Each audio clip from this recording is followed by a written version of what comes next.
I'm Rangra and you watch me on channel Study with Rangni. So today I will teach you class 11 for physics chapter पृष्ठ तनाव. So let's go and start it. पृष्ठ तनाव का definition देखने से पहले हम सबसे पहले देखेंगे कि पृष्ठ तनाव का सूत्र क्या होता है. तो इसका सूत्र होता है T is equal to F/L. Okay, so इसके बाद हम इसका डेफिनेशन भी देखेंगे. उससे पहले हम देख लेते हैं कि द्रव का गुण. द्रव के अंदर ये गुण पाया जाता है कि वह अपने पृष्ठीय क्षेत्रफल को न्यूनतम रखता है. क्या रखता है? न्यूनतम रखता है. ठीक है, ये द्रव का गुण होता है. इसके बाद हम देखेंगे कि पृष्ठ तनाव का डेफिनेशन. ठीक है, तो किसी द्रव के पृष्ठीय क्षेत्रफल में एकांक वृद्धि करने के लिए आवश्यक कार्य को द्रव की पृष्ठ तनाव कहते हैं. ठीक है, इसका मात्रक होता है जूल मीटर स्क्वायर. अतः L is equal to 1 metre करने पे L इज इक्वल टू अगर 1 मीटर हो तो T का मान क्या होता है? T is equal to F हो जाता है. T का मान क्या होता है? F हो जाता है. ठीक है, क्या कहते हैं, T क्या होता है?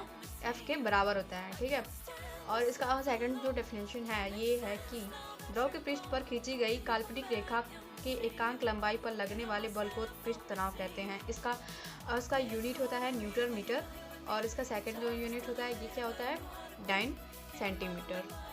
और इसका बीमा होता है इसका न्यूटन का, इसके अकॉर्डिंग इसका जो बीमा होगा ये होगा कि इसका न्यूटन की क्या हो जाएगा? MLT पे -2, और इसका मीटर का L, और इसको L से L कैंसिल हो जाएगा और यहाँ पे आएगा MT पे -2. ठीक है, और यहाँ पे मैंने लिया है जो इसके अकॉर्डिंग ये जो चित्र मैंने दिखाया है, देखिए ये है काल्पनिक रेखा, और जो इसके अणु हैं एक दूसरे को खींच रहे हैं, और ये इसका L लंबाई है. ठीक है, और ये है वृत्त, ये वृत्त नहीं, ये क्या है? ये क्या है? बबल्स, वो पिक्चर, इसको क्या बोलते हैं? वो द्रव का पृष्ठीय मुक्त पृष्ठ है ये. ठीक है, नेक्स्ट चीज़ हम देखेंगे कि पृष्ठ तनाव किन किन बातों पर निर्भर करता है. तो ये फर्स्ट ये निर्भर करता है द्रव की प्रगति पर, सेकंड क्रांतिक ताप पर, थर्ड द्रव के ताप पर T इज इक्वल टू 0 हो जाता है. ठीक है, और इसका थोड़ा नेक्स्ट टॉपिक है क्रांतिक ताप किसे कहते हैं. तो जिस ताप पर पृष्ठ तनाव शून्य होता है, जिस ताप पर पृष्ठ तनाव क्या हो जाता है? शून्य हो जाता है, उसे क्रांतिक ताप कहते हैं. ठीक है, और इसका नेक्स्ट टॉपिक हमारा है क्या? अंतरा आणविक बल.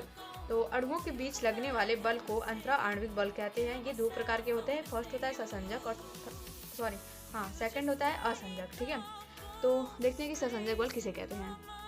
एक ही प्रकार के 2 अणुओं के बीच लगने वाले बल को क्या कहते हैं? ससंजक बल कहते हैं. जैसे में कांच के 2 अणु हों और उनके बीच लगने वाला बल. ठीक है, जैसे कि यहाँ पे कांच का 2 प्लेट हो और उसके बीच जो बल लगता है उसे क्या कहते हैं हम?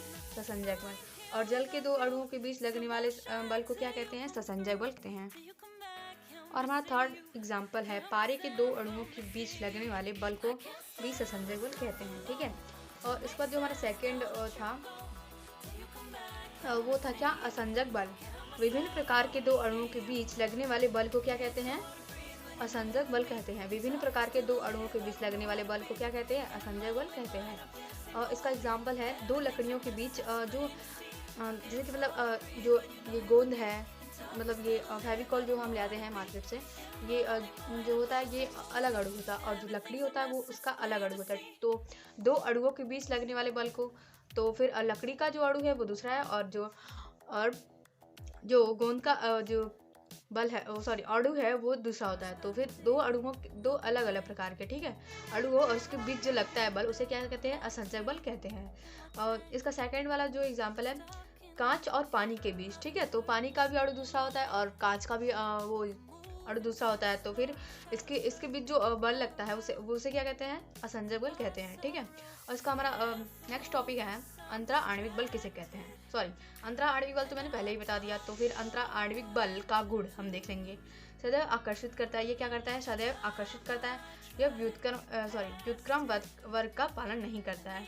व्युत्क्रम वर्ग F प्रोपोर्शनल टू 1/r², इसका पालन ये नहीं करता है. ठीक है, इसके बाद हमारा नेक्स्ट हेडिंग है कि अंतरा आणविक दूरी किसे कहते हैं. जिस दूरी तक 2 अणुओं के बीच लगने वाला जिस दूरी तक 2 अणुओं के बीच बल लगता है, या एक अणु से दूसरे अणु की वह अधिकतम दूरी जहाँ तक दोनों के बीच अंतरा आणविक बल लगता है, उस दूरी को क्या कहते हैं? अंतरा आणविक दूरी कहते हैं.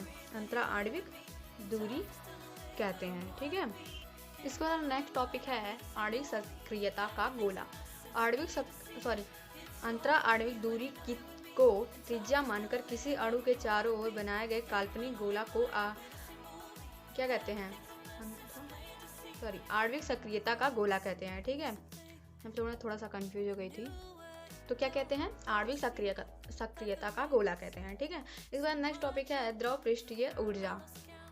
द्रव की पृष्ठीय ऊर्जा। ठीक है, द्रव का पृष्ठ का क्षेत्रफल बढ़ाने के लिए किए गए कार्य के रूप में जो ऊर्जा संचित होती है उसे क्या कहते हैं? द्रव की पृष्ठीय ऊर्जा कहते हैं। ठीक है, इस बार नेक्स्ट टॉपिक है द्रव के मुक्त पृष्ठ की आकृति। तो फर्स्ट हमारा जो द्रव के मुक्त पृष्ठ की आकृति है वो है जब भी किसी पात्र में रखे द्रव के लिए द्रव और पात्र के बीच का असंजक बल द्रव के दो अणुओं के बीच ससंजक बल से ज़्यादा होगा तो उस पात्र में रखे द्रव का पृष्ठ की आकृति क्या होगी? अवतलाकार होगी। यहाँ पे देखिए ये कांच का बर्तन है और इसके बीच ये क्या है? ये इसके जो द्रव है ये क्या है? जल है और ये क्या है? अवतलाकार है। ठीक है, इसमें क्या हो रहा है?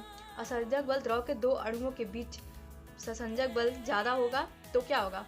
पात्र के द्रव के ये क्या कहते हैं? भिगो देगा। इसके बर्तन पे ये ज़्यादा चिपके और ये जो बीच का एरिया होगा वो खाली होगा। ठीक है, और इसका हमारा जो ठीक है इसमें क्या होता है? असंजक बल ज़्यादा होता है ससंजक बल से। ठीक है, और इसका हमारा जो सेकंड टॉपिक है ये किसी जो यहाँ पे सेकंड आकृति जो है हमारा किसी पात्र में रखे जब असंजक बल का मान पात्र में रखे द्रव के अणु और पात्र के बीच का ससंजक बल से कम होगा तो उस पात्र में रखे में द्रव के मुक्त पृष्ठ की आकृति उत्तलाकार हो जाएगी। यहाँ पे जो कोई कांच का बर्तन हो और यहाँ पे कोई ये जो है इसके अंदर ये क्या है? पारा है।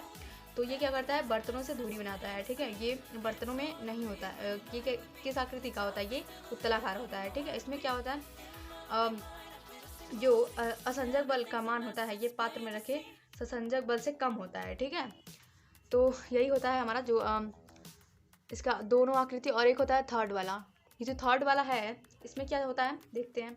किसी पात्र में जो कि चांदी का बना हो। ठीक है, ये पात्र है, इसमें ये किसका है? चांदी का। और इसमें क्या भरा हुआ है? पारा। क्या है? जो चांदी का बना हो और उसमें रखे पारे के अणुओं के बीच का असंजक बल ससंजक बल बराबर होता है और उसकी मुक्त पृष्ठ की आकृति समतल होती है। ये कैसा है? समतलाकार है। ठीक है, और इसमें क्या है? असंजक बल और ससंजक बल दोनों बराबर हैं। इसके बाद नेक्स्ट टॉपिक है संपर्क कोण। पात्र के पृष्ठ पर द्रव के और पात्र के संपर्क बिंदु पर द्रव के पृष्ठ पर खींची गई स्पर्श रेखा के बीच बने कोण को क्या कहते हैं? संपर्क कोण कहते हैं। और इसका नेक्स्ट टॉपिक है दावाधिक्य किसे कहते हैं? तो किसी द्रव की सतह पर बने वक्र पृष्ठ के दोनों ओर के दावांतर को दावाधिक्य कहते हैं। और इसके बाद नेक्स्ट टॉपिक है द्रव्य के मुक्त पृष्ठ का कोण। जो हमने देखा समतलाकार, उत्तलाकार और अवतलाकार, उसका हम देखेंगे कि ये कौन सा कोण बनाता है।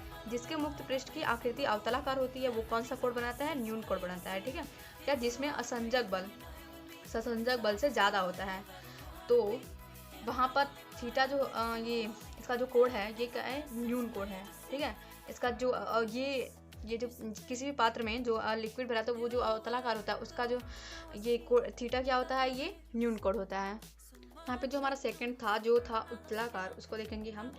जो द्रव पात्र के पृष्ठ छोड़ देते हैं या जिसमें असंजक बल ससंजक बल से कम होता है वहाँ पर थीटा क्या होता है? अधिक कोण होता है। यहाँ पे आप चित्र में देख सकते हैं कि ये कोई पात्र है जिसमें लिक्विड भरा है और ये इसमें क्या भरा था? पारा भरा था। ठीक है, और ये किस आकृति का था? उत्तलाकार था। ठीक है, और इसका जो थीटा है वो क्या है? अधिक कोण है। ठीक है, और यहाँ पे जो थर्ड हमारा आकृति था जिसके मुक्त पृष्ठ की आकृति समतलाकार थी। ठीक है, होता है वहाँ पर असंजक बल और ससंजक बल बराबर होता है। वहाँ पर समकोण होता है। जो थीटा होता है उसका मान क्या होता है? समकोण होता है। ठीक है, ये 90 डिग्री का एंगल बनाता है। इसके बाद नेक्स्ट टॉपिक है किस नली किसे कहते हैं? तो किसी भी अत्यंत बारीक नली हो किसी भी बारीक नली हो कि उसके अंदर से प्रवाह करवा सकें, उसे क्या कहते हैं? केश नली कहते हैं। या फिर आप इसे ऐसे भी कह सकते हैं कि कोई भी अत्यंत बारीक नली हो और कोई भी ऐसी नली हो जो किसके समान हो? बाल के समान हो, केश के समान हो। ये इसके नेम से ही पता चलेगा, आप सबको पता होगा केश मतलब क्या होता है? बाल होता है, ठीक है। तो ऐसी नली जिसका जो क्या कहते हैं, अत्यंत क्या हो? बारीक हो, बाल के केश के समान हो, जिसके अंदर से प्रवाह भी करा सकें हम, ठीक है। तो ऐसे बाल को क्या कहते हैं? ऐसे बाल नहीं, ये कौन सा नली होगा? ये केश नली होगा, ठीक है। और यहाँ पे हमने एक एक्सपेरिमेंट किया है, तो देखते हैं क्या उसमें इसका रिजल्ट आया है। किसी पात्र में रखे ड्रॉ की मुक्त पृष्ठ अवतलाकार हो और जिसमें हम एक पतली नली डुबा दें। नली के भीतर जो द्रव का पृष्ठ होगी उसकी आकृति भी अवतलाकार होगी। यहाँ पे हमने कोई पात्र लिया है और यहाँ पे ये क्या है? केश नली है। ये इतना मोटा नहीं होता है, ये बहुत पतला, इसे दिखाने के लिए मैंने इतना मोटा यहाँ पे किया है, जिसकी हाइट h है। और इसका जो यहाँ पे जो दाब लग रहा है, प्रेशर, ये क्या है? ये क्या है? कम है और ये ज़्यादा है। जो ऊपर वाला जो केश नली के ऊपर वाला जो पार्ट है, द्रव के ये क्या कहते हैं? द्रव के ऊपर वाला जो पार्ट है, ये क्या है? ज़्यादा है प्रेशर। और यहाँ का जो प्रेशर है, ये क्या है? कम है, ठीक है। इसका दाब कम है और इसका दाब ज़्यादा है। और इसका जो सूत्र होता है P = H ρg, ठीक है। उसकी आकृति अवतलाकार होगी, ठीक है। यहाँ तक हमने पढ़ लिया था। और द्रव दाब का नियम कहता है कि यहाँ पे, और जो पास्कल का नियम हमने पिछले वाले चैप्टर में पढ़ा था, वो यहाँ पे देखते हैं कि उन्होंने हमें क्या बताया था कि पास्कल के नियम ने द्रव से रिलेटेड ही कुछ बातें हमें बताई थी। वो हम देखते हैं। वहाँ पे द्रव दाब का नियम उनका था। जो द्रव दाब का नियम कहता है कि किसी एक सतह पर तल के प्रत्येक बिंदु पर दाब समान होना चाहिए। ये द्रव दाब का नियम ये द्रव दाब का पालन नहीं करता है, द्रव दाब के नियम का पालन नहीं करता है, ठीक है। ये पास्कल के नियम का पालन नहीं करता है। फालतू में रखे द्रव दाब को पूरा करने के लिए हमें जैसे ही पतली केश नली को द्रव के अंदर डुबाएंगे तो अपने आप द्रव का तल ऊपर चढ़ने लगेगा। द्रव चढ़ने के बाद एक दाब लगेगा जिसका नाम है P = H ρg। जब केश नली के दाब की कमी पूरी हो जाएगी तो क्या होगा? द्रव क्या होगा? चढ़ता ही जाएगा, ठीक है। इसके बाद नेक्स्ट टॉपिक है केशिकात्व किसे कहते हैं। किसी ऐसे द्रव में जो पात्र के पृष्ठ को भिगोते हैं तो केश नली के अपने आप द्रव का तल ऊपर चढ़ता है। इसी घटना को केशिकात्व कहते हैं। इसका ये डेफिनेशन नहीं है, ये मैंने समझने के लिए है। और इसका डेफिनेशन आएगी, किसी द्रव के केश नली को डुबाने पर केश नली को द्रव के तल के ऊपर चढ़ने की प्रक्रिया को केशिकात्व कहते हैं। I hope you like this video and आज के वीडियो बस यहीं तक। और अगर आपको वीडियो अच्छी लगे तो प्लीज़ इस वीडियो को लाइक, शेयर और कमेंट करके बताएं कि मैं नेक्स्ट वीडियो लेके आऊँ। धन्यवाद।